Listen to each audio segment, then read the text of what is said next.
Okay, class, let's take a look. See what is our scope today. Okay, please off the mic. Okay, so let's take a look.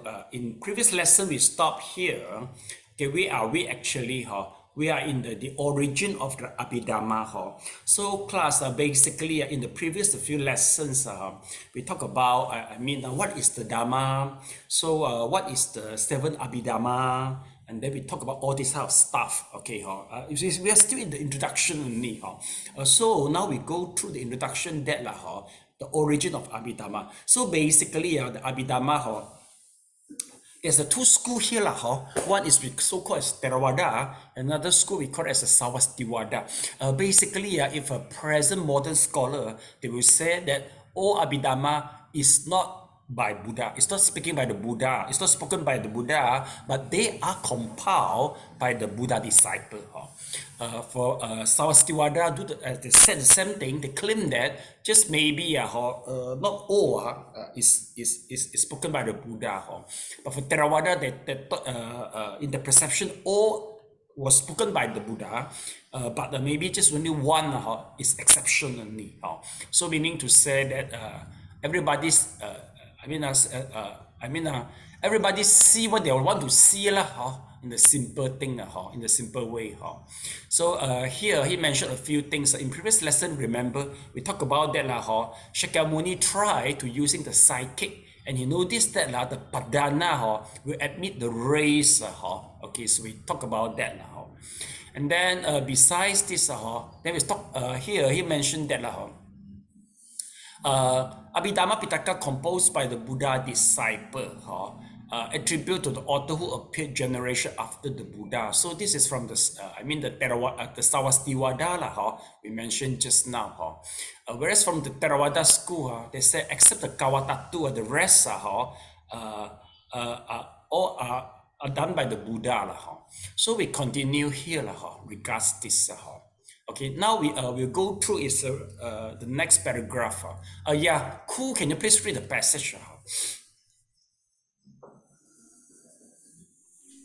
The Pali commentaries, apparently drawing upon an old oral traditions, maintains that Buddha expounded the Abhidhamma, not in the human world to his human disciple, but to the assembly of devas or gods in the Tivatimsa heaven. According to this tradition, just prior to his 7th annual rain retreat, the Blessed One ascended to the Tavatisam heaven, and there, seated on the Pandukampanla stone at the foot of the Parajataka tree for the 3 months of the rain, he taught the Abhidhamma to the devas who had assembled from the 10,000 world system.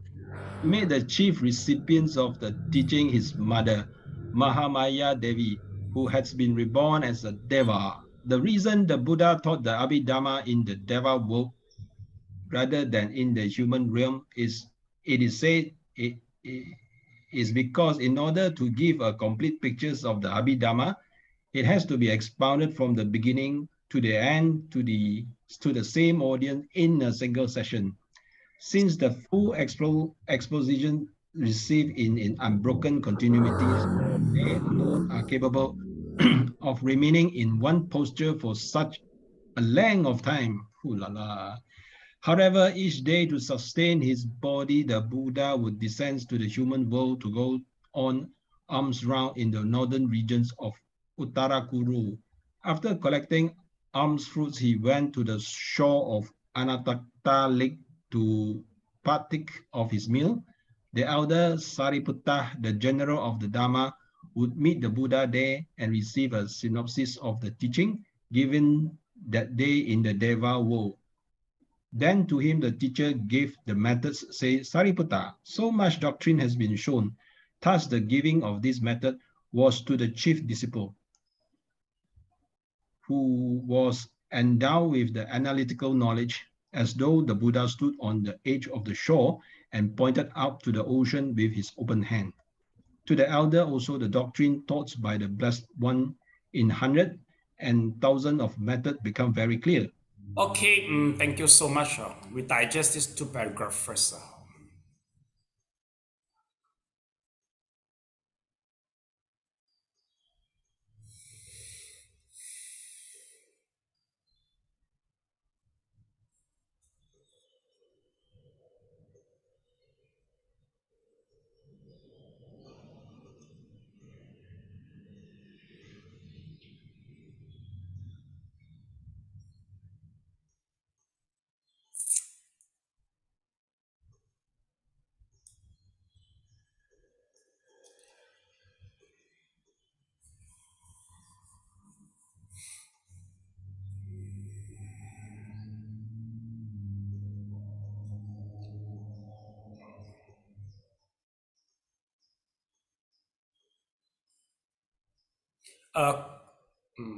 Cool. We pronounce this Tawa Timsa, T-I-M, Tawa Timsa, we call it.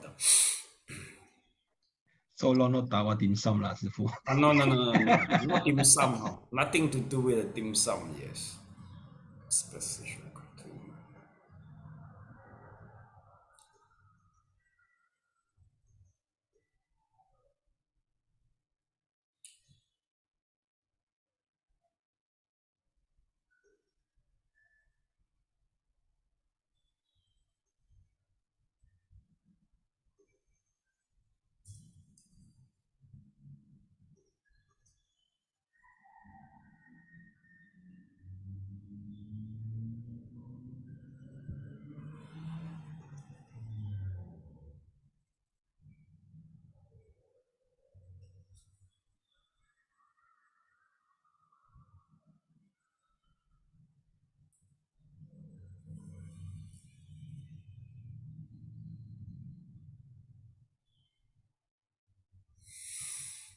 Okay, finish, Mr. Leong.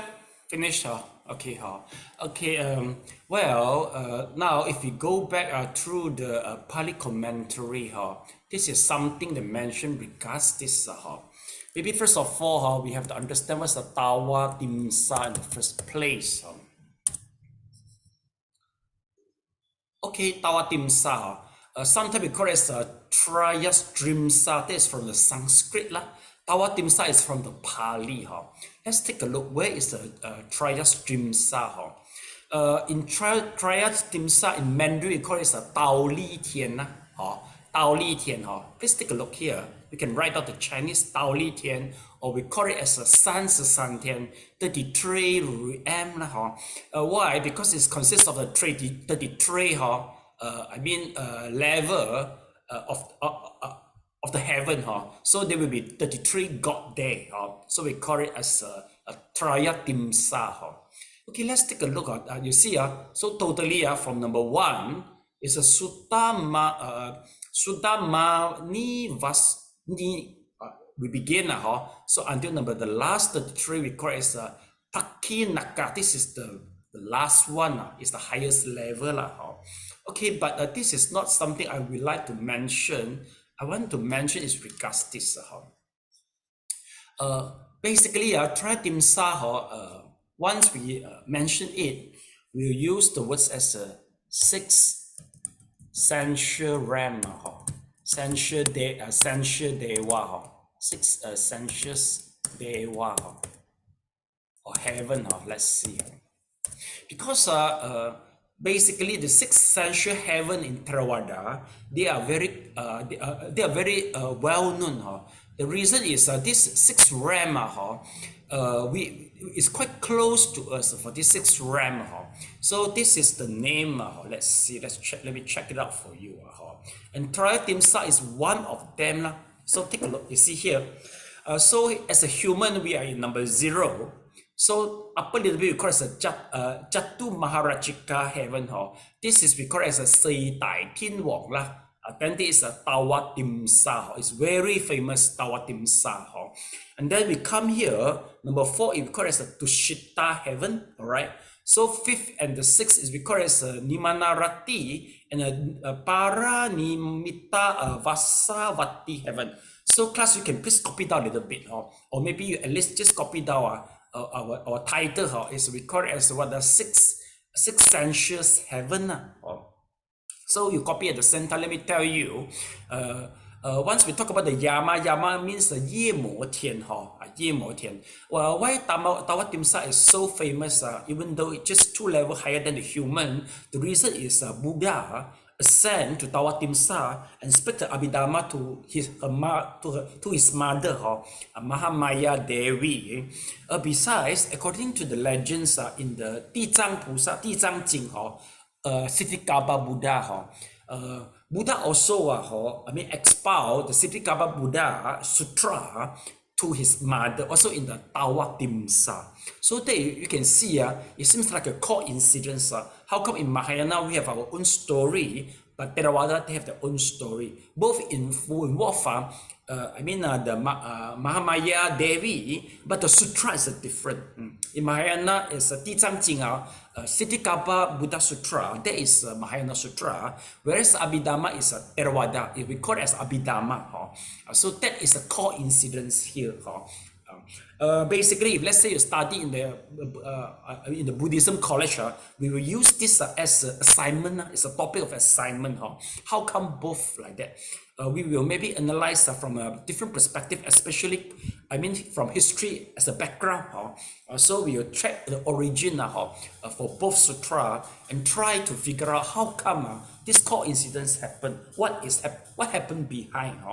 Whereas if in a very orthodox temple, the old tradition, they wouldn't do it in this way. They will just believe according to the story or the legendary only. So they just accept it by faith, and they start maybe to do the chanting and cultivation. Whereas for us, we will do more than that.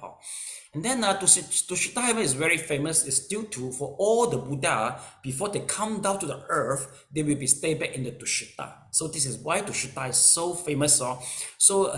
Later, Maitreya Buddha is going to come down from Tushita after 5.6 billion years. According to our the Tika Nikaya. So next, number 5 and 6, we call it as Nimanarati heavens. So they create something to enjoy, all right. Number 6 is a Paranimita Vasavati, meaning to say that they are the one who control what they create and enjoy. See or not? So number 6, the meaning here is they try to control what the Nimanarati they create and enjoy it. So they got the enjoyment through contouring. Number 5. And number 5, they create by themselves and enjoy it. So basically, we call it as a 6 sensuous deva. The reason they're still involved in food and producing the offspring. But basically, they will be a little bit different. In the human number 0, basically, we have to cook the meal. We have to, wash the dishes. And then we have, after finish eating the meal, we have to wash the plate and do so many things. Whereas the upper you go, basically the simpler life they are. So basically, they just think only the food appeared already. Okay. Then as a human, the lowest level in number 0, basically there must be a sexual intercourse in order to produce the offspring.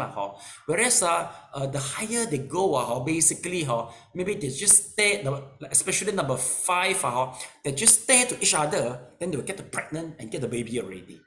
And the highest level, they just laugh to each other, smile to each other, then they get the baby already. And then the highest level, maybe they touch each other, then they get the baby already. So meaning to say, the higher they go, the simpler ways they produce the offspring. And after the stage number 6, they will be the first jhana and second jhana, third jhana, whereas no more eating any food and no more opposite sex. Meaning to say that, the beings, they just transform by that way. That's all. Okay. So class, do you get it? So the higher you reborn, meaning to say the more simpler. The more. There will be more reduction in the sensuous. And the way is also very different already. We're getting lesser and lesser until to the first jhana. No more opposite sex and no more food consumption. If no more food consumption, how do they survive in the first jhana? Tiong Kit, what do you think? In first jhana, how do they survive if without any food consumption? On the mic, please. Okay. Mentally, food of mental. How what? Through what? Without consumption food, how do they survive? Mental food. Mental food. Oh, okay. Actually, we call it as a jhana. So after first jhana level, they will just, by jhana itself is the food for them. So this is the highest level, we call it. So this is the highest level. Okay, so class is something regards the 6 sensuous let me see. They call it a 6th plane of a heavenly being. So this is more, more more common, I think more proper words. Please copy down this 6. We call it as a 6th plane of heavenly being. Sometimes we will involve the word as a sensuous. The reason is they still have a sensuous, they still got the desire, but just getting lesser and lesser. So after this, they will come to the Rupa Brahma Loka. That one, no more eating food and no more opposite sex anymore. Just single sex only. Okay. All right. So this is regards once we talk about the Tawatimsa heaven. So class, let's take a look. If let's say you talk about this Tawatimsa, you are able to see the picture here. Basically, you see or not, Buddha, the picture, meaning to say that I think he is getting down here. Let me see whether got mother or not. Now you see getting down from the Tawatimsa. I know why. You see, according to the Theravada, after giving the lectures, they will come down. To the earth. We call it as Uttara Guru. Okay, why Buddha choose the heaven? So this is the signature picture. Let's take a look. So this is the mother of the Buddha. We call it Mahadevi, Mahamaya Devi. Okay, maybe you cannot see that clear. Let me show you clearly a little bit.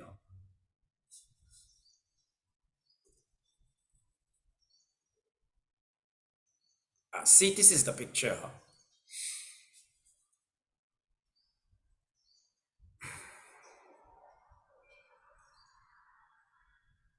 This picture is quite famous. See, this is the Mahamaya Devi. So this is the Buddha expounding. So this is all is the Deva. But from their attire, quite sure this is not. Okay, from the attire, yes, Hui Ping, you think which one country they come from? Are they from the Chinese? From the attire, it looks like. Yes, where is it from? It looks like Thai. Yes, exactly the Thai. Why? What is the features? I do not know how to call it, the headwear. Yeah, the headwear. So basically, meaning to say that every culture create the Buddha and the Deva according to the culture. See or not? If it's not Chinese custom, meaning to say it's not from the Chinese. The Chinese Thai is very easy to recognize because we used to it.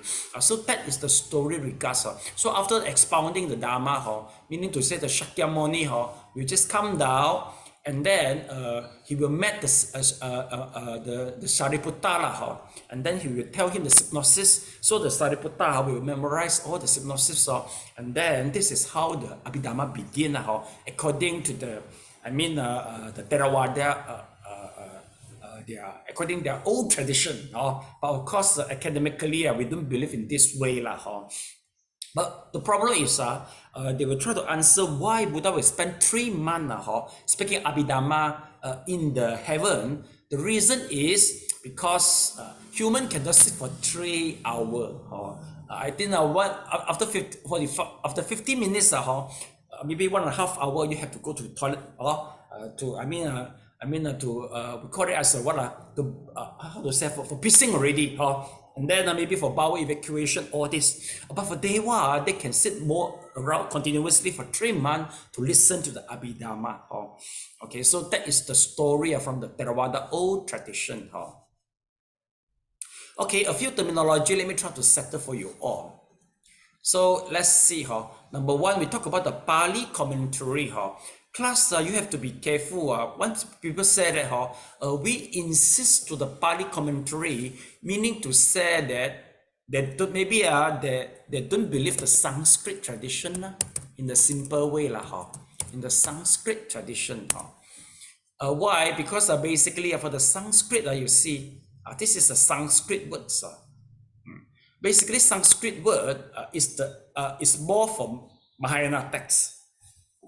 Mahayana text is not origin from China, it's from Indian. But they have a different era, have a different time. And we know that they are made known and popular in the different times. Let's take a look.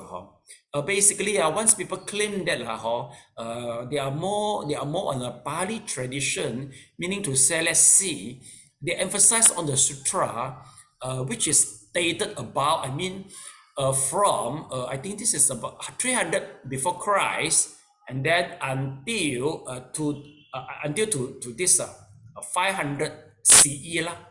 So this is about the time where the Theravada. So their text mainly in the Pali and commentary also in the Pali. But from 500 CE start and from 1st century start, here the Mahayana texts are mostly in the Sanskrit.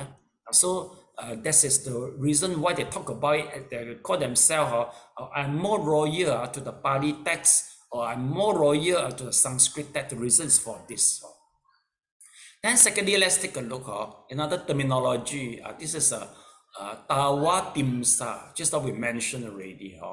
And Mahamaya Devi. Okay. Yes. Okay. Anybody here chanting heard about the Di Zhang Jing? Anybody heard about Di Zhang Jing? The mother also go to the Tawa Timsa, right? Okay, yes, cool. Cool, you disappeared already, your background already overshadow you. Okay, besides cool, who else heard the story regarding Di Zhang Pusa? Okay, Mr. Leong, 2 people only, the rest you don't. Okay, Tiong Kit also. Tiong Kit, you can speak Chinese. Yes. Okay. Meaning to say we got a lot of bilingual here, very good. So this is, I mean, the story regards Mahamaya Devi. Okay.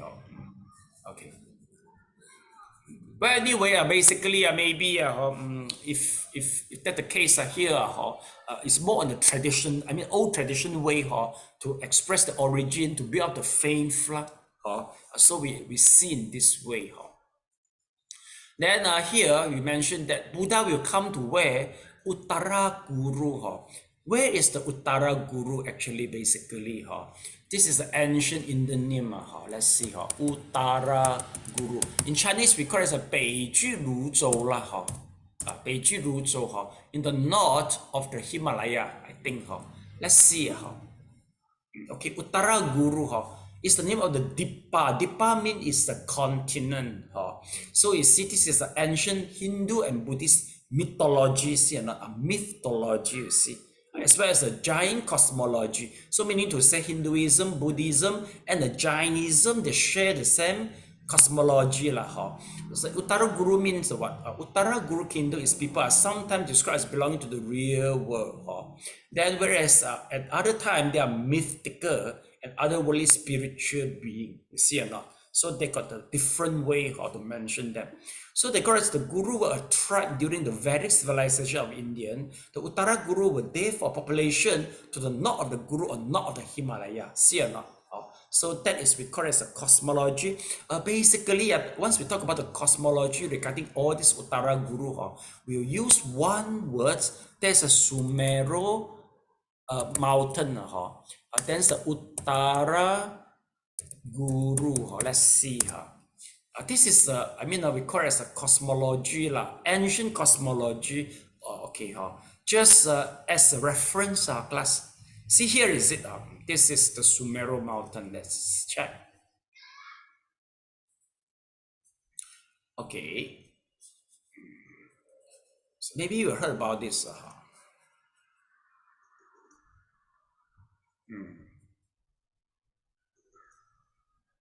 Okay, class. Let's see. So Sumeru mountain is in the is in the middle. All right. Let's see. Oh, it's not very clear. Uttara Guru is here in the north. Okay. And then here, not is the China. No, this is not that right. I don't like this. Let me see. Is there any better picture or not? Okay, the English one. Okay, it's not that good. Yeah. Okay. Let's see. Basically, middle is the Sumeru mountain, and the north actually is the Indian continent. So they call it the north, and the west and the east, and the west and the east is the Bangladesh and also the Pakistan respectively. Sorry, all the diagram is not very clear. But the way the concept is like that, class. So this is the middle is the Sumeru mountain. Uttara Guru is in the north, from the north, from the Himalayan, and here will be the Indian continent. All right. So they call it as Jambutiba. And then here, of course, Bangladesh, and here will be the Afghanistan, Pakistan. Okay, it's somewhere like something like that, you see or not? So it is ancient mythology lah. But some they claim that lah, maybe the what lah, maybe the Sumeru mountain is our, how to say, is our universe. We call it the Yin He Si. Yin He Si English we call it what? Tiongkit Yin He Si. Universe. It should be galaxy, not Galaxy. Oh, yeah. Okay, some they claim they will be the galaxy. Okay, so the galaxy is a Sumeru mountain. Then the Earth is one of the galaxy. Some they claim in this way. So since there's no definite answer, everybody will choose what's your preference to understand. But I will prefer Sumeru mountain is a Himalayan mountain, which is more. I mean, you can just connect to the modern knowledge. So Uttara, this is the Uttara Guru. So class, when we mention Uttara Guru, you have to be understanding to the other mountain already. Let's see. So this is the rest. Besides the Uttara Guru, there will be another 4 more continents. Here is more specific for Uttara Guru. Okay, let me show you this.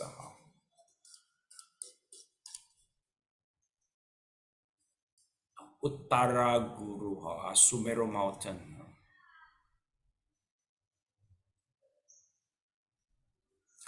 Okay, Uttara Guru. You can write the Chinese at the same time. 居泸州 Uttara 玉丹月 we don't pronounce the Mandarin, the present Mandarin. Maybe you have to use the Cantonese to pronounce Uttara 玉丹月 居泸 Guru. I think Guru, a little bit like the Hakka Kuru, a little bit like Hakka. So this, if I pronounce with the Hakka, quite close to the Uttara Guru lah. Okay, so then let me, okay, yeah, one more is the Jambudvipa. Jambudvipa is somewhere in India. There will be 4 continents. Besides Uttara Guru, one more is the Jambudvipa.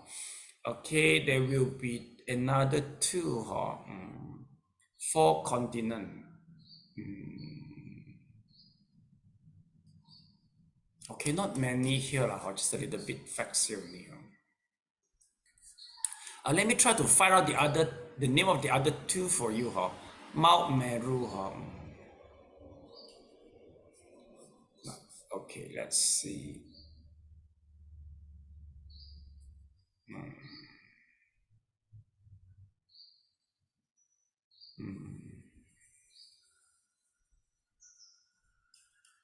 Okay, a class, according to our mythology or cosmology, basically the Sumeru mountain, at the hill of the mountain, there will be the Jatu Maharajika, say Dai Kin Wong. Then you go to higher little bit, there will be Tawatimsa, and higher little bit will be the Yama. So, I mean, so this is how they believe. But nowadays, I think all the Dewa, all the heaven, we can't see. Okay, sorry, I couldn't find the other 2 names. Never mind, we just ignore it. Okay, let's continue. So that's all. So from here we understand Buddha, after the teaching, he will come down to have an alms round. You see, this is an alms round. Alms round means 托钵. You have an alms round, he got a food. And then he will just, Shariputra will partake, will participate, and then he will speak to the elder Shariputra regards what he was teaching. Okay, next paragraph. Yes. Okay, Guan San, can you please read the passage? Having learned.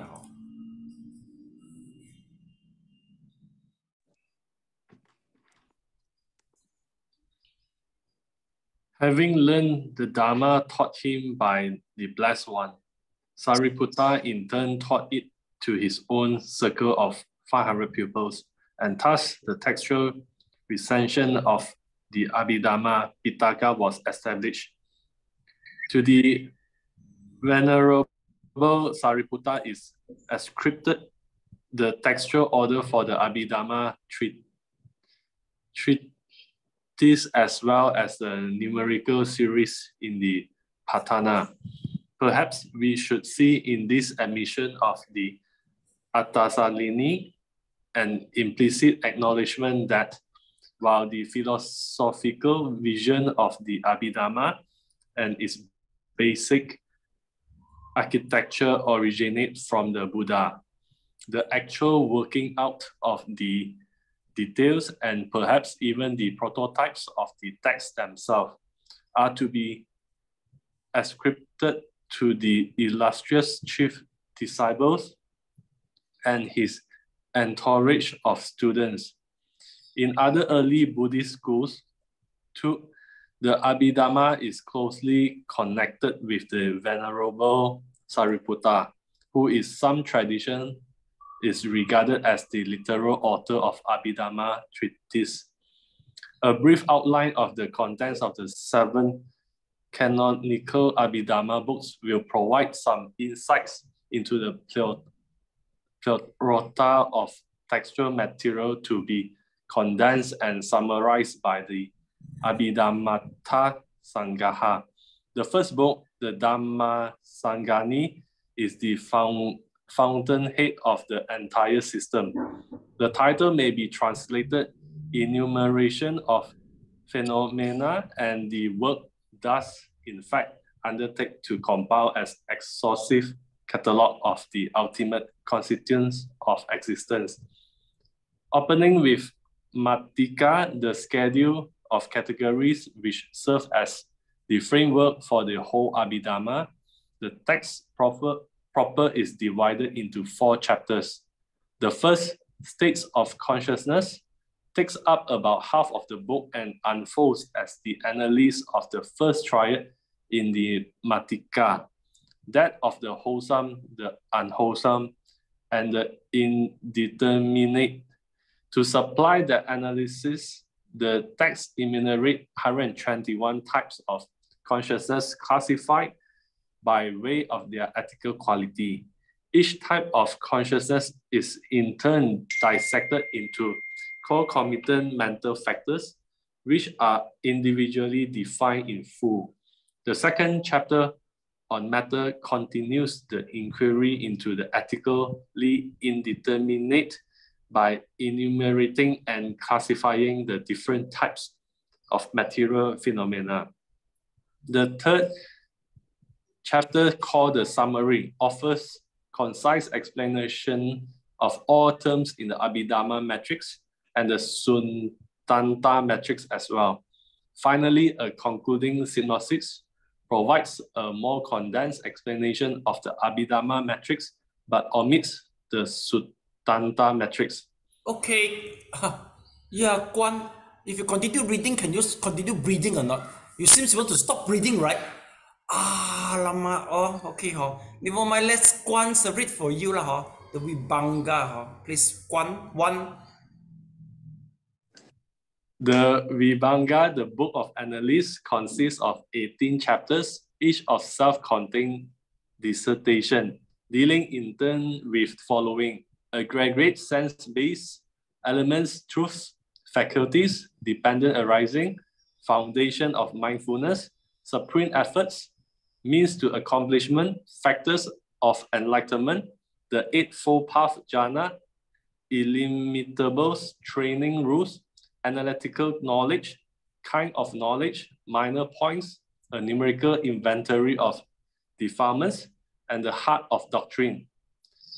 Dhammahataya, a psycho-cosmic topography of Buddhist universe. Most of the chapters in the Vibhanga, though not all, involve 3 subsections: an analysis according to the methodology of suttas, an analysis according to the methodology of Abhidhamma proper, and an integration section which applies the categories of the matrix to the subject under investigation. Okay, you can stop here. Okay, let's continue. 1, please.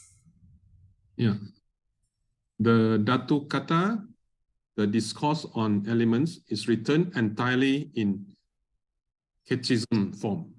It discusses all phenomena with reference to the three schemata of aggregates, sense spaces, and elements, seeking to determine whether and to what extent they are included or not included in them, and whether they are associated with them or dissociated from them. Pugalapanati, Concepts of Individuals, is the one book of Abhidhamma-Pitaka that is more akin to the method of the suttas than to the Abhidhamma proper. The work begins with a general concept, and this suggests that it was originally intended as a supplement to the other books in order to take account of the conceptual realities excluded by the strict application of the Abhidhamma method. The bulk of the work provides formal definitions of different types of individuals. It has 10 chapters. The first deals with single types of individuals, and with pairs, the third with group of 3, and etc. The Katavatu, Points of Controversies, is a polemical treatise ascribed to the elder Moggaliputta Tissa.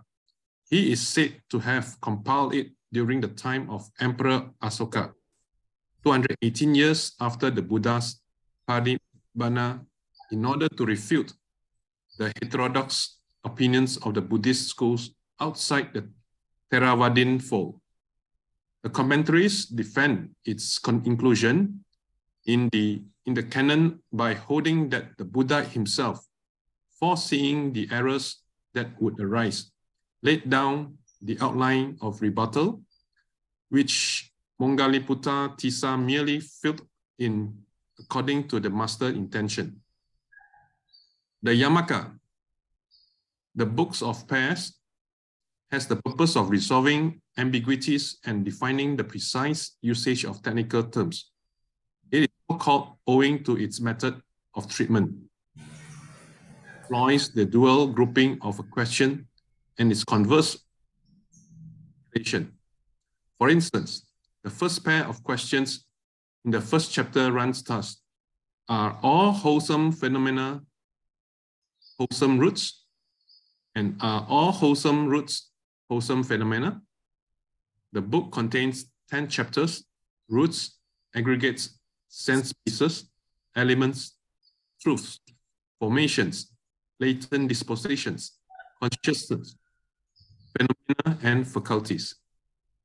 The Patana, the book of conditional relations, it's probably the most important work of the Abhidhamma-Pitaka, and thus is traditionally designated the Great Treatise. Mahapakarana, gigantic in extent as well as in substance, the book comprises 5 volumes totaling 2,500 pages in the Burmese script, 6th Council edition. The purpose of the Patana is to apply its scheme of 24 conditional relations to all the phenomena incorporated in the Abhidhamma matrix. The main body of the work has 4 great divisions: origination according to the positive method, according to the negative method, according to the positive negative method, and according to the negative positive method. This in turn has 6 subdivisions: origination of triads, of dyads and triads combined, of triads and dyads combined, and of dyads and dyads combined. This pattern of 24 sections, 4 modes of conditionality are applied in due order to all the phenomena of existence in all their conceivable permutations. Despite its dry and tabular format, even from a profane humanistic viewpoint, the Patana can easily qualify as one of the truly monumental products of the human mind, astounding in its breadth of vision, its vigorous its rigorous consistency, and its painstaking attention to detail. The Theravada orthodoxy, it is the most eloquent testimony to the Buddha's unimpeded knowledge of omniscience. Thank you so much. A1, do you think this is a good subject you introduced to your mother to study? I think no lah, your mother should like ask them to chant the Amitofo or something like that. Wow, this one seems like STPM level, right? I think the way you start, you read just feel not easy already. Exactly. Okay, I will make it digest in the simple and digestible way for you. No worry. Okay, and we will digest very quickly. Please try to follow as soon as possible, as much as possible.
Okay.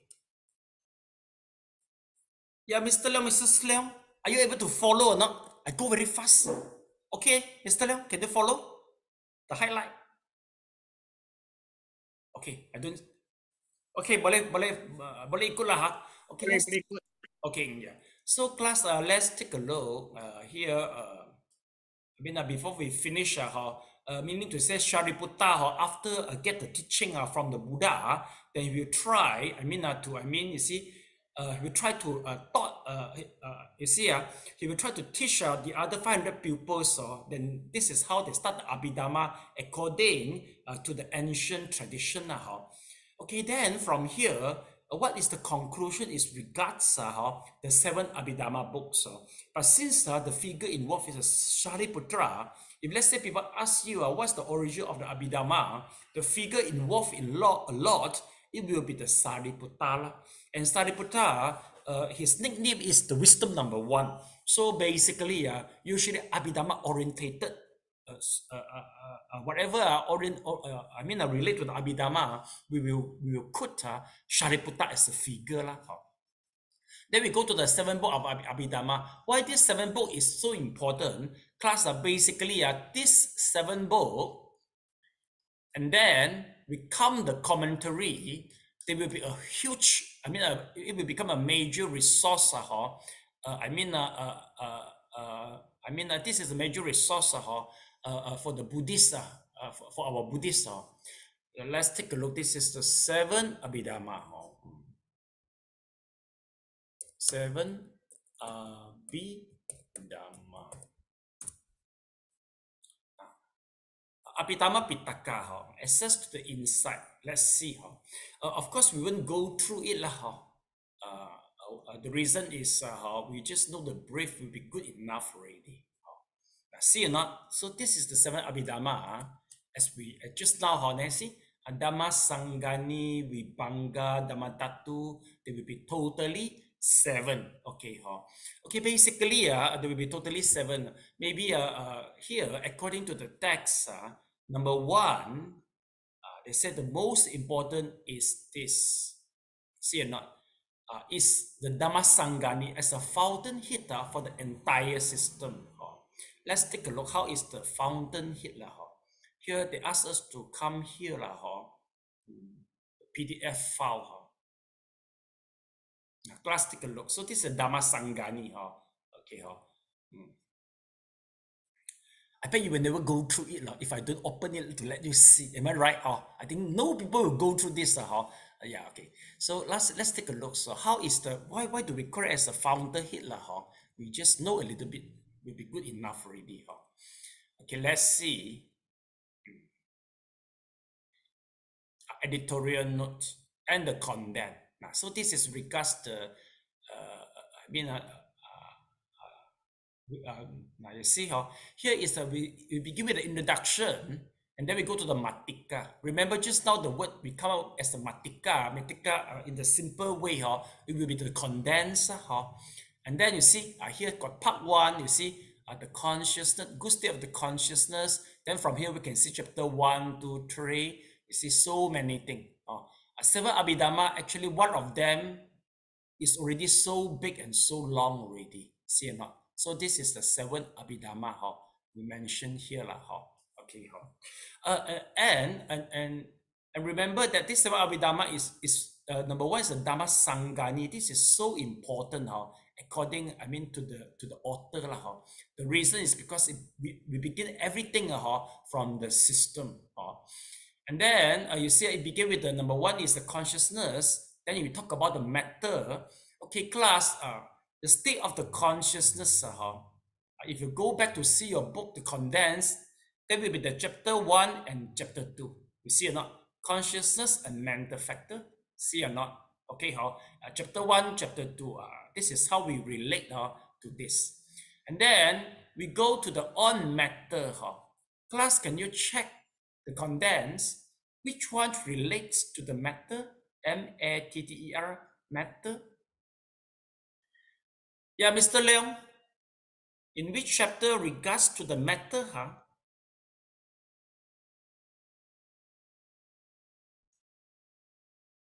Chapter 6. Yes, correct. You see, this is the matter, huh? Yeah, so we can see the relationship quite clearly, lah. And then he said, talk about the summary in regards to what? The terms of the Abhidhamma matrix, regarding all the terminology, huh? Class, let's take a look, okay? Again, Mr. Leong, so where do you see is the terminology?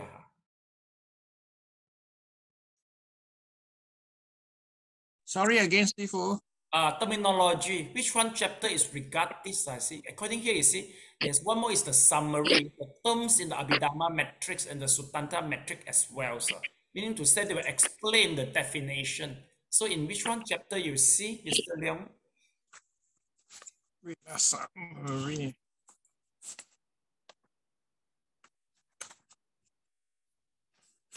Maybe you just have a guess. You see, you can see the screen.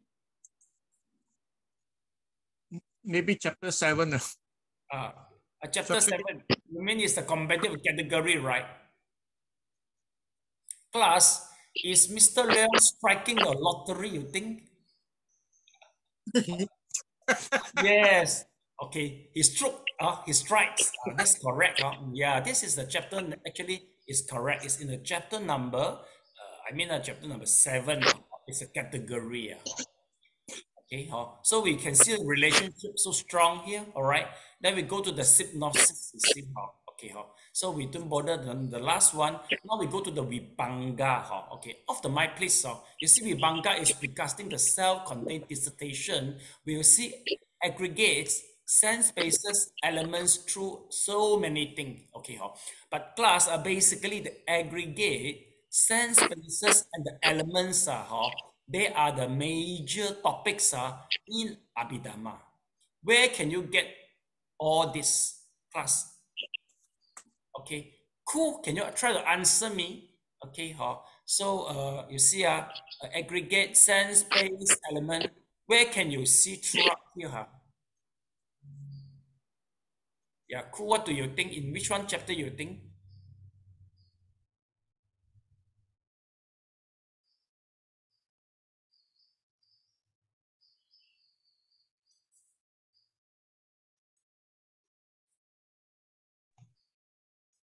Of the senses, chapter 1, chapter 2,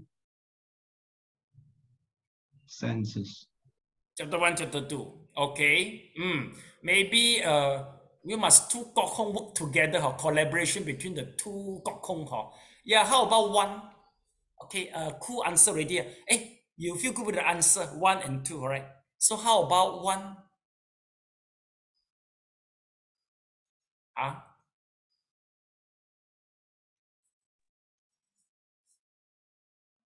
I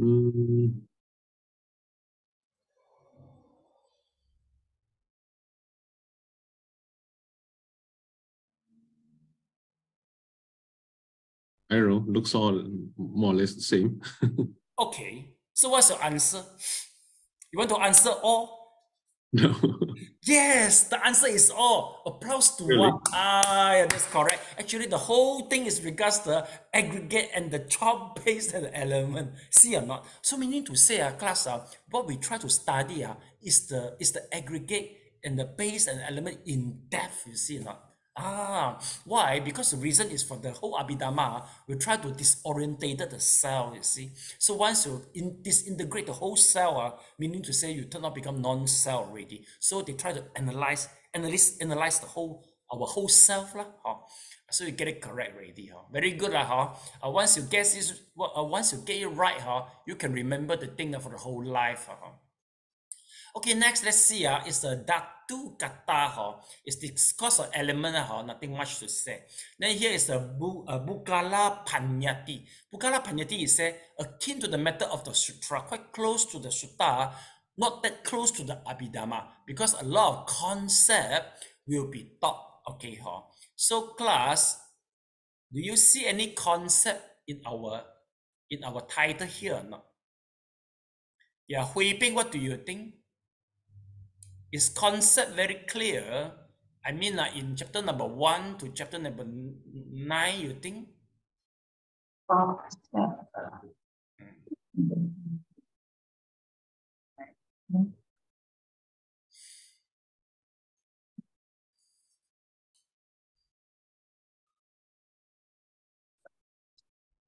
But their concept throughout the whole books, right?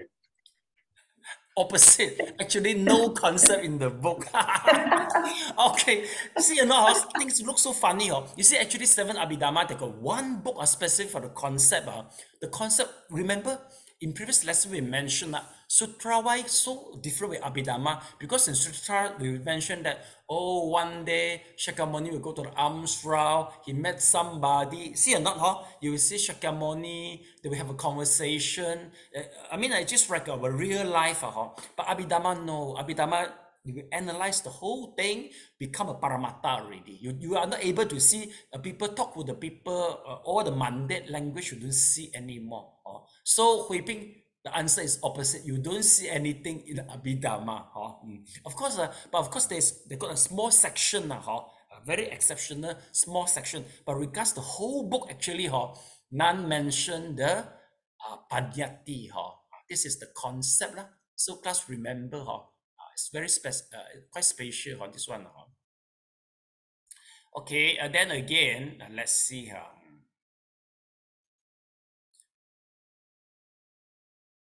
Wait, I accidentally closed it already.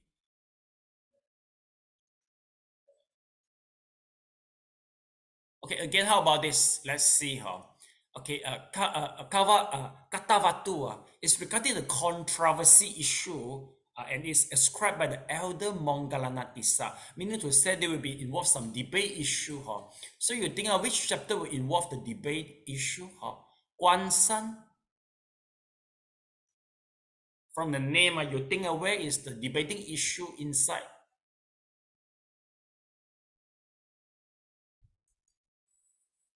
Okay, I think you look very smart. You know how to answer already. Either all or none, right? Actually, not smart, Sifu. I really don't know. Oh, really don't know. Okay, you want to guess all or none? Which one you think more appropriate, you think?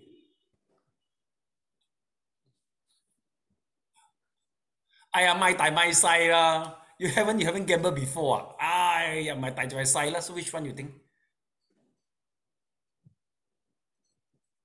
You want to guess so long Simply guess. Actually, no. The debating issue is not in Abhidhamma actually. Basically, all the debating issue had been not here, but in one of the 7 Abhidhamma. This type of debating actually, you also can find in the Savastiwada, Abhidhamma. Savastiwada Abhidhamma is mainly popular. I mean, you can see only in Taisho Tipitaka. So there's one big volume. All the controversy issue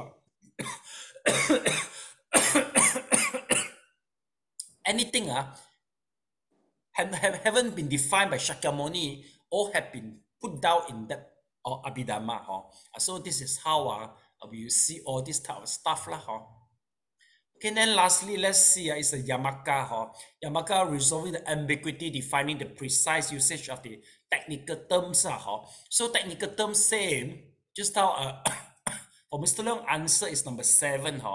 Technical term we can see here, chapter number 7. Chapter number 7 is about the category category. Then one more is the Patana. Remember, Patana is the Abhidhamma where once Shakyamuni tried to use the ray to shine on the Patana, you will see a lot of color come up. It's regarding the condition relations. So which chapter you see, there is a condition relation. Yes, Tiong Kit, where are you, Tiong Kit? Chapter 8, chapter 8. Yes, you can see very easy, right? Number 7, number 8, see, condition reality. So meaning to say this is a very important chapter because Buddha, you see the ray come out from here. But I don't know whether you can sustain until chapter 8 or not, until you can see the light appear from you. Okay, basically, once you start from this chapter, because chapter 1, 2, 3, and chapter number 5, the Rupa, all regards the analysis. But for this part, you will try to combine all together. make it more organic. So meaning to say, in the beginning, they try to analyze the whole aggregates, the sense base, and make you don't see any self. But finally, but just analysis is not enough. They have to compose all together. So that is in the chapter number 8. So hopefully I can see, I'll be able to see you all again in chapter number 8. So this is regard this. Then last one, nothing already.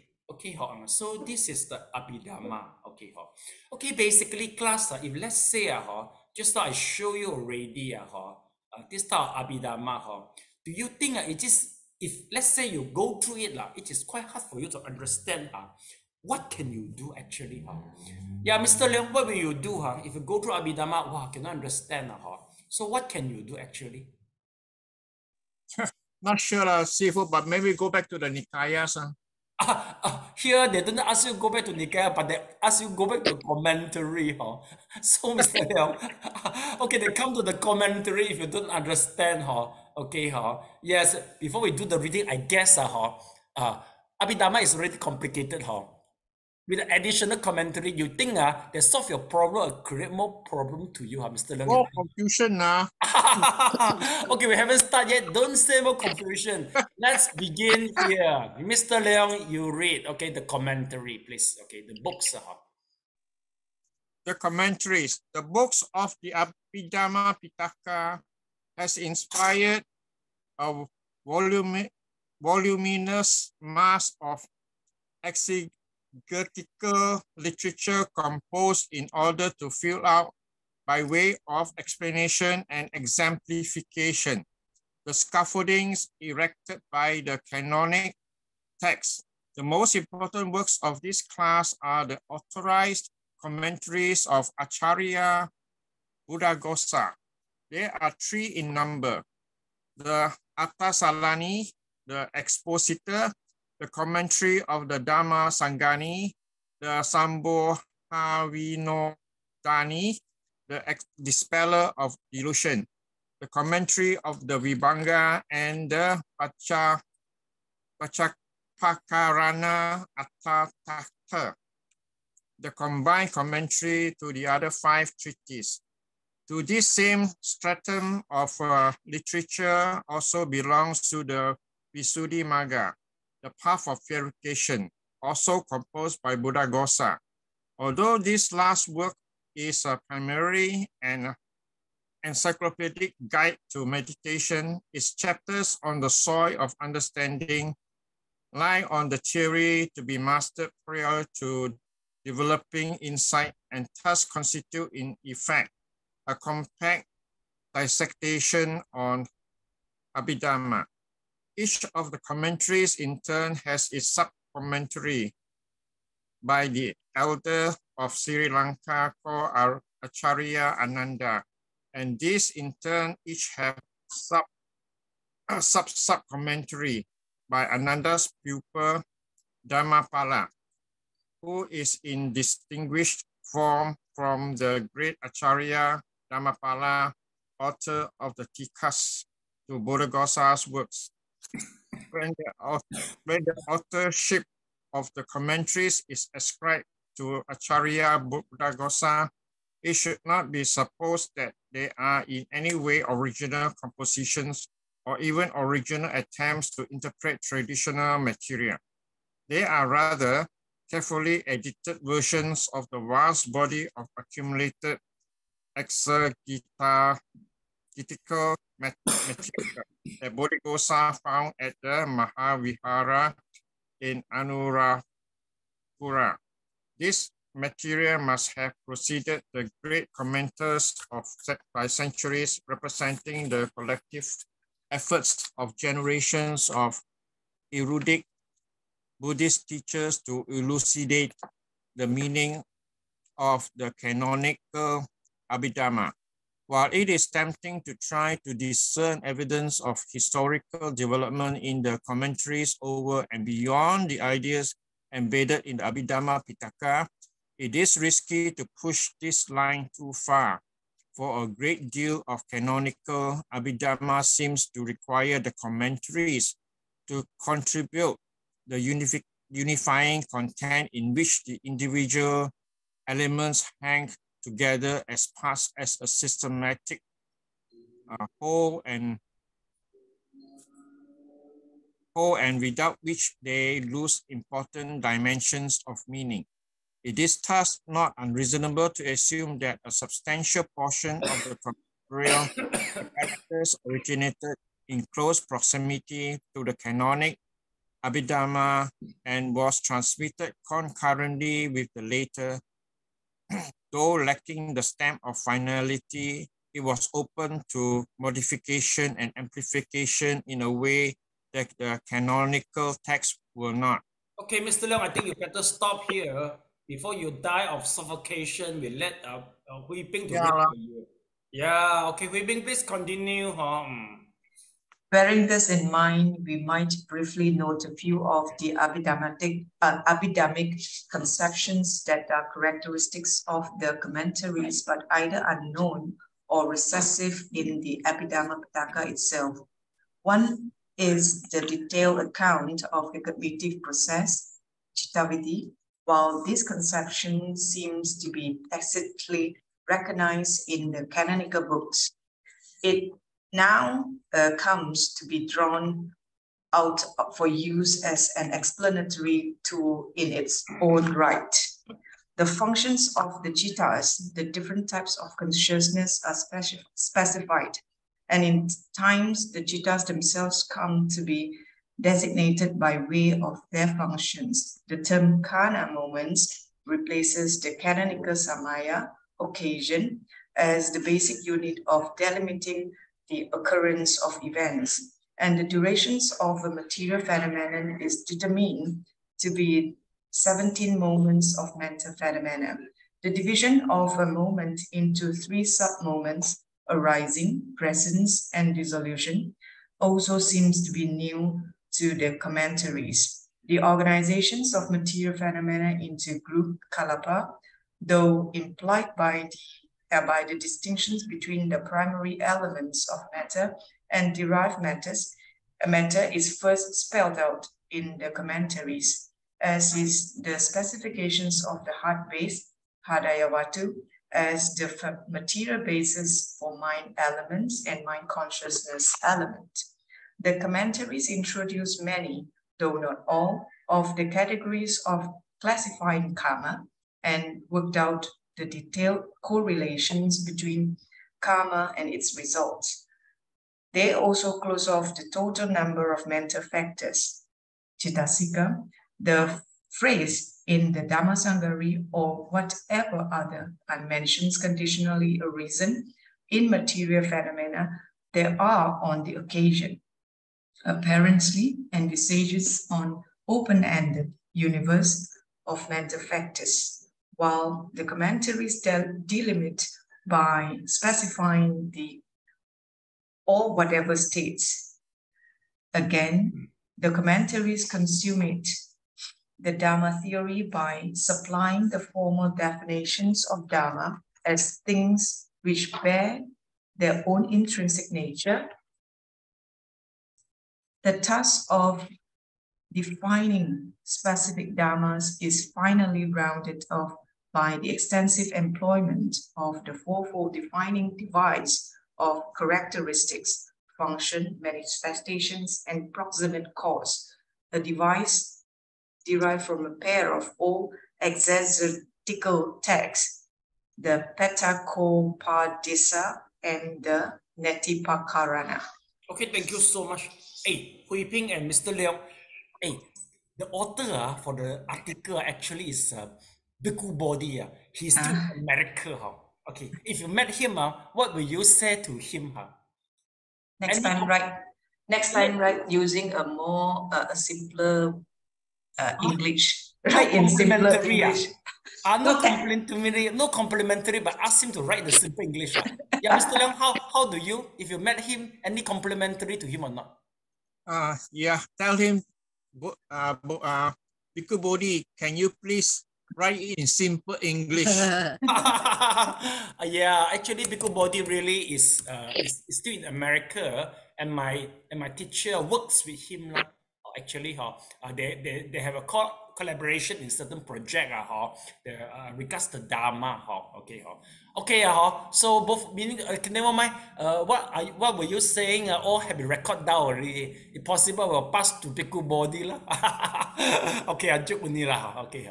Through YouTube, is it? Yes, everything is on YouTube already. Not reversible already lah, Mr. Leong.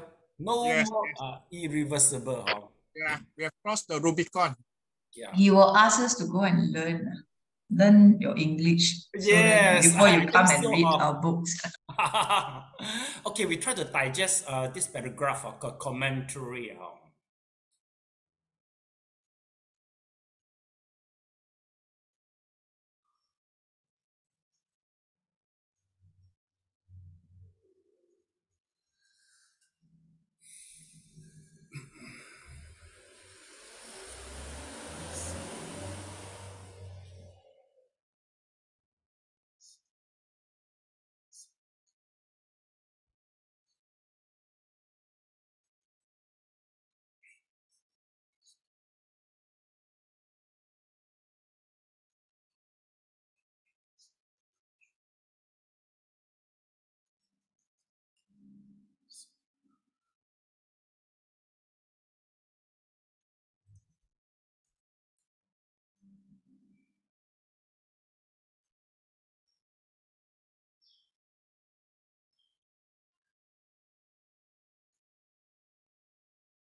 Okay. Okay, class, basically once we talk about the commentary, according, we have to know one place in the first place. Okay, just now we mentioned the Buddha Gosa, right? So let's take a look. Once we mention the Buddha Gosa, there will be one place. I have to introduce you. This is Anuradhapura in Sri Lanka. Let's take a look. This is Anuradhapura, is under the school of, let's see, let me show you first. Anuradhapura, let's see. This is under school of the, how is it? Da Si Pai. Let's see first. You see, take a look. This is the place of it. Anuradhapura. This is the accommodation for Buddha Gosa. Buddha Gosa is the one who try to compile all the commentary, especially the Visuddhimagga in this place. If you go to Sri Lanka, you better visit this place. It's from the tradition of the Mahavihara, the very orthodox tradition. Okay, it looks very nice, the place. Okay, basically, once Buddha Kosa stayed here, what did he do? Okay, since the seven Abhidhamma is too, you can understand, so he tried to write the commentary to make it simple. Okay, but if let's say the commentary is not simple enough, there will be sub-commentary, meaning to say the commentary, try to comment the commentary, we call it a sub-commentary. If let's say the sub-commentary is not comprehensible, we have a sub-commentary, where is the commentary will comment the sub-commentary. So do you get it? Okay, so meaning to say in the very beginning, there will be 7 books only. Then we have a commentary, we have a sub-commentary, then we have a sub-commentary. It's so big already. So finally, what can we do? Yes, Tiongkit, what will you do? With so big volume of the commentary, what can we do? What can you do? If let's say you are the monk, you are the scholastic monk, what will you do? If the works so many? Just try to find out the repeat one, then remove it. Remove it. Okay, maybe you want to say, you want to do the summary for it, am I right? To make a summary. Are you agree with the summary? If you are in the position as a monk, as an academic monk, do you think is this necessary?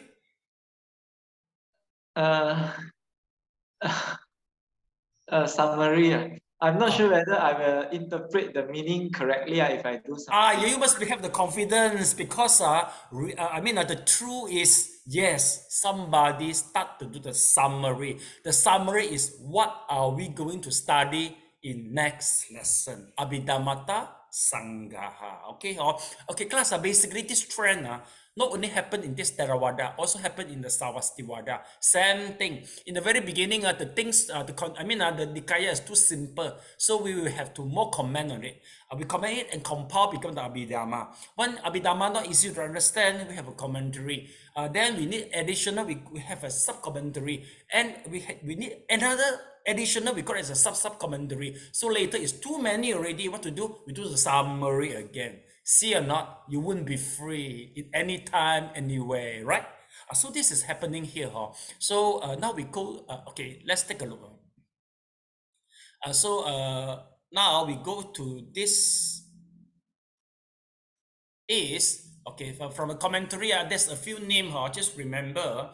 Here, there's a 3 important commentary by the Acharya Buddha Kosa, as we mentioned, the place.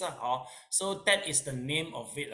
Expositor, Expositor, Samoha Vihodani, and one more is the Papancha Karana Atakata. So you just know this 3 names will be enough.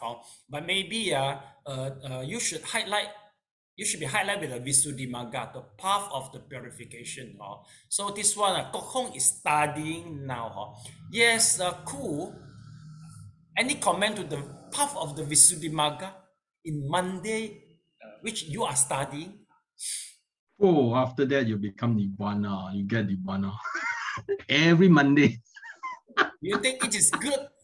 It is delicious, huh? Oh yeah. Very delicious, right? Delicious. Do you feel like a bitter gourd, or just like do you feel like a bitter gourd actually, every Monday, eating the bitter gourd? Not really, but sometimes it's a bit tough to understand. Maybe my level is not up to there. But it's sometimes it's good to know some things that you don't know. But okay. Also you need to find ways to understand it. Yeah, very positive. So you see, actually, the Visuddhimagga you study is composed by Buddha Kosa, and Buddha Kosa is the one who wrote a lot of commentary for the Abhidhamma. It's come from the same people. So cool, maybe one day you go to Sri Lanka, you should pay homage to the Anuradhapura, the temple there. I think I will go also, because I'm teaching Visuddhimagga in Chinese, in English, all this. I think I have to go pay respect to him. I mean, quite meaningful, this type of pilgrimage. Yeah, okay. So this is the Visuddhimagga. Even though you feel it is sometimes like the bitter god, but it seems to appear every session. Never miss. Applause to Ku. I never miss Visuddhimagga. Every Monday, sure he will appear. Very hardworking. So we can see the relationship. Okay, we call a sub-commentary is actually is a mulatika. Sub-commentary means the anutika. So just remember the name. They will be good enough already. Then remember the place. Mahavihara is the school. And then the Anurattabura and the Buddha Kosa. So just this three, it's good enough already. Now we go to what? Abhidhamma Sanghaha, the summary for all the 7 Abhidhamma with all the commentary. So we see actually they got a few versions. Let's check it out. Okay. Yeah. Okay. Yes. Yeah. Okay. Everybody I called already. Yes. Where are you? Guan. You Guan San. Where are you? Oh, he is not there. Yeah, maybe Ku, you start. Please read it out as the Abhidhamma system, please. As the Abhidhamma system, already massive in its canonical version, grew in the volume and complexity, it must have become increasingly unwieldy for purpose of study and comprehension. Thus, a certain stage in the evolutions of the Theravada Buddhist thoughts, the needs must have become felt for concise summaries of the Abhidhammas as a whole in order to provide the novice students of the subject with a clear picture of its main outlines, faithfully and thoroughly, yet without unmanageable mass of detail. To meet this need, there began to appear, perhaps as early as the 5th centuries and continuing well through the 12th, short manuals or compendia of the Abhidhamma. In Burma, these are called Letta or Little Fingers Manual, of which there are 9. 1. Abhidhamma Sanghaha by Acharya Anuruddha. Okay, cool. 2. You can stop here. Okay, you can stop here.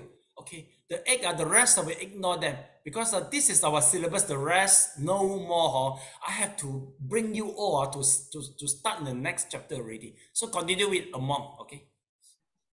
Among these, the works that has dominated Abhidhamma studies from about the 12th centuries to the present day is the first mentioned, the Abhidhamma Sanghaha, the compendium of things contained in the Abhidhamma.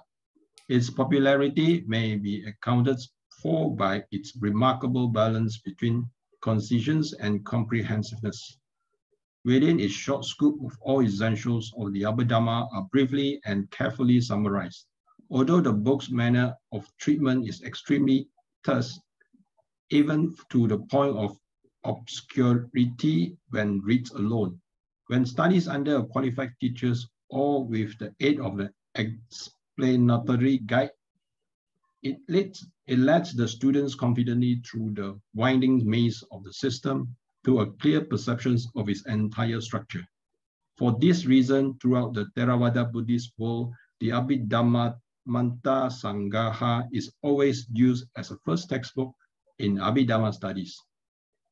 In Buddhist monasteries, especially in Burma, novice and young bhikkhus are required to learn the Sanghaha by heart before they are permitted to study the books of the Abhidhamma Pitaka and its commentaries. Detailed information about the author of the manual, Acharya Anuruddha, is virtually non-existent. He is regarded as the author of 2 other manuals cited above, and it is believed in the Buddhist centuries in Buddhist countries that he wrote altogether 9 compendia, of which only these 3 have survived.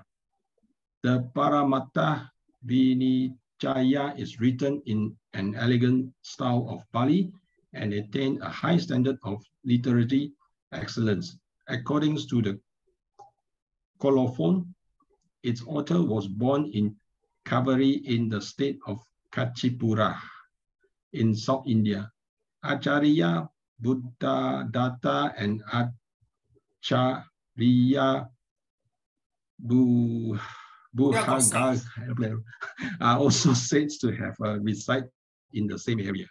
And the sub-commentator Acharya Dhammampala was probably a native of the region. There is evidence that for several countries, Kachipura has been an important center of Theravada Buddhism, from which learned bhikkhus went to Sri Lanka for further study. Okay, Tiongkit, can you please continue? It is not known exactly. Sorry, it is not known exactly when Acharya Anuruddha lived and wrote his manuals.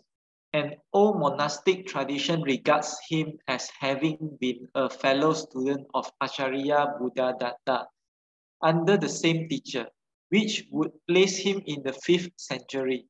According to this tradition, the two elders wrote their respective books, the Abhidhamma-Sangaha and the Abhidhamma-Vatara, as gifts of gratitude to their teacher, who remarked, Buddhadatta has filled a room with all kinds of treasures and locked the door, while Anuruddha has also filled a room with treasure but left the door open.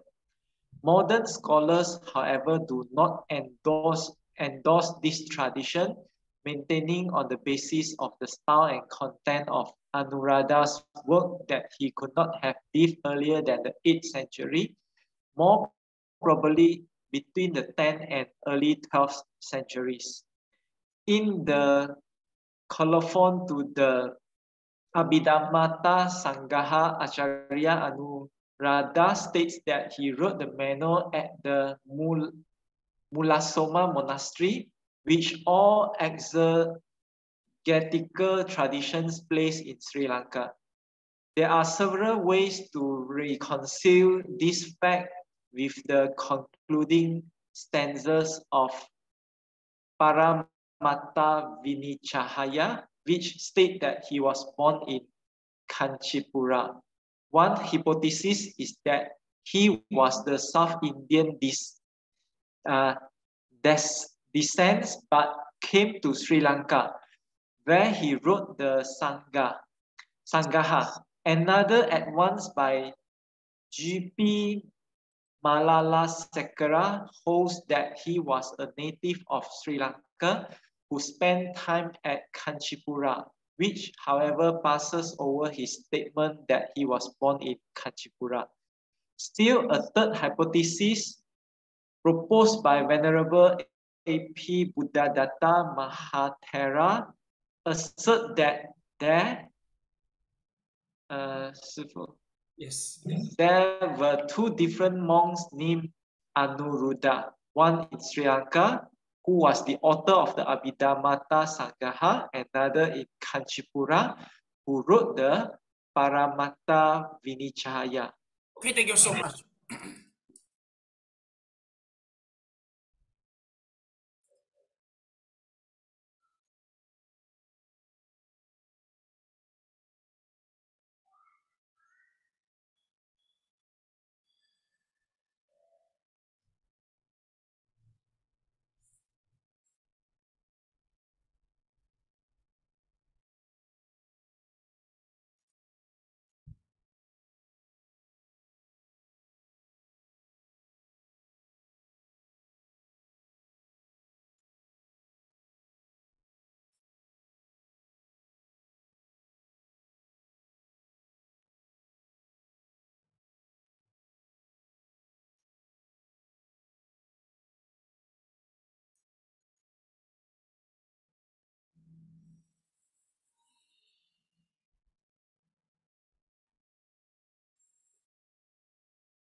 Okay, class, let's take a look. You see from here, we notice that really we need a books to summary the whole thing, the 7 Abhidhamma, commentary and sub-commentary. So finally, the Abhidhamma Sangaha, which is by Anuruddha, it start to come out. Meaning to say that Anuruddha is the somebody who tried to read through all the Abhidhamma, 7 Abhidhamma, commentary, sub-commentary, and write the outline. So they say it is very popular for this Abhidhamma Sangaha because it is balanced in between concise and comprehensive. But the problem is, because the text is too simple already. Guys, let me show you. This is the this is the work from Anuruddha Bura. Let's take a look. You see, okay. For example, this is a chapter 1. Okay, so you see, this is the work lah. You see, for example, this okay, the fourfold ultimate reality. All right. Yes, Hui Ping, can you please read this? The things contained in the Abhidhamma spoken of therein are altogether fourfold from the standpoint of ultimate reality, consciousness, and the factors matter and nibbana. Yes, that's all. Class, let's take a look. This is the section number 2, meaning to say that this paragraph is by the Anuruddha Bura. Guide is from somewhere else. You see or not? It's too simple already, you see or not? If let's say by reading this, Hui Ping, do you think you can understand by just this simple sentence? Can you understand? This is much better lah. Much better, say. Much better. But it give an overall introduction first, so it give a kind of some hints. Yes, but anyway, if let's say it's a brief one lah. Yeah, but what's the consciousness? What's the mental factor? What's the matter? Maybe you don't know, right? So this is what we mentioned that it's very comprehensive and concise, but we need more. We need more thing to get it more. We need more explanation. So the guide actually is from somebody one. This is a partial of our textbook. So class, remember from here, once you see section 2, so the very short one, all is from Anuruddha Bura. And then according to the history, he's about 8th century to the 12th century, meaning to say that did the work, the history of the work is about 800 years. Okay, so what we are studying now is 800 years ago, and nowadays this work is very important in Sri Lanka, in Myanmar. Without memorizing this Abhidhamma Sangaha, you are not allowed to become the novice. So they make it very strict. So it makes the Myanmar is the country, Buddhist country, who is popular, and the country which popularized the Abhidhamma study, compared with the Thailand. Then again, we come here. So this is Anuruddha Bura. Then here, so we mentioned all this. So according to the history, we know that maybe he's a South Indian, and then he come to Sri Lanka. He's a descent from the South Indian. Then later on, he come there. So that is the class for today. So in next lesson, we understand the commentary of the Sangaha. What does that mean? Class, you see here the guide too, right? So this is the commentary of the Sangaha. So we'll notice that actually the commentary is from two important monks, not guy, two important monks.